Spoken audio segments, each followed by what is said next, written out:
السلام علیکم گائز، میں ہوں سلمہ۔ آج ہم رمضان کے فضائل کے بارے میں جانیں گے۔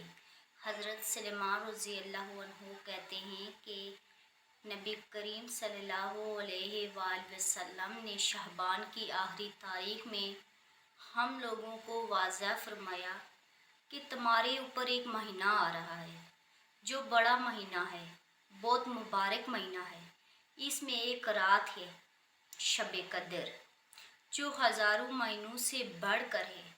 اللہ تعالیٰ نے اس کے روزے کو فرض فرمایا اور اس کے رات کے قیام یعنی تراویح کو ثواب کی چیز بنایا ہے۔ جو شخص اس مہینے میں کسی نیکی کے ساتھ اللہ تعالیٰ کا قرب حاصل کرے، ایسا ہے جیسے کہ غیر رمضان میں فرض کو ادا کیا جائے، اور جو شخص اس مہینے میں کسی فرض کو ادا کرے وہ ایسا ہے جیسے کہ غیر رمضان میں 70 فرض ادا کرے۔ یہ مہینہ صبر کا مہینہ ہے اور صبر کا بدلہ جنت ہے، اور یہ مہینہ لوگوں کے ساتھ غم خواری کرنے کا ہے۔ اس مہینے میں مومن کا رزق بڑھا دیا جاتا ہے۔ جو شخص کسی روزے دار کا روزہ افطار کروائے، اس کے لیے گناہوں کے معاف ہونے اور آگ سے خلاصی کا سبب ہوگا، اور روزے دار کے ثواب کی مانند اس کو ثواب ہوگا، مگر اس روزے دار کے ثواب سے کچھ کم نہیں کیا جائے گا۔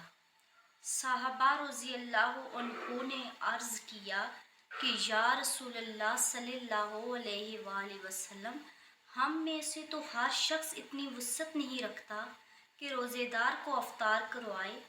تو آپ صلی اللہ علیہ وآلہ وسلم نے فرمایا کہ پیٹ بھر کھانے پر موقف نہیں، یہ ثواب تو اللہ تعالیٰ ایک کھجور سے کوئی افطار کرا دے، یا ایک گھونٹ پانی پلا دے، یا ایک گھونٹ لسی پلا دے، اس پر بھی مرحمت فرما دیتے ہیں۔ یہ ایسا مہینہ ہے کہ اس کا اول حصہ اللہ کی رحمت ہے، اور درمیانی حصہ مغفرت ہے، اور آخری حصہ آگ سے آزادی ہے۔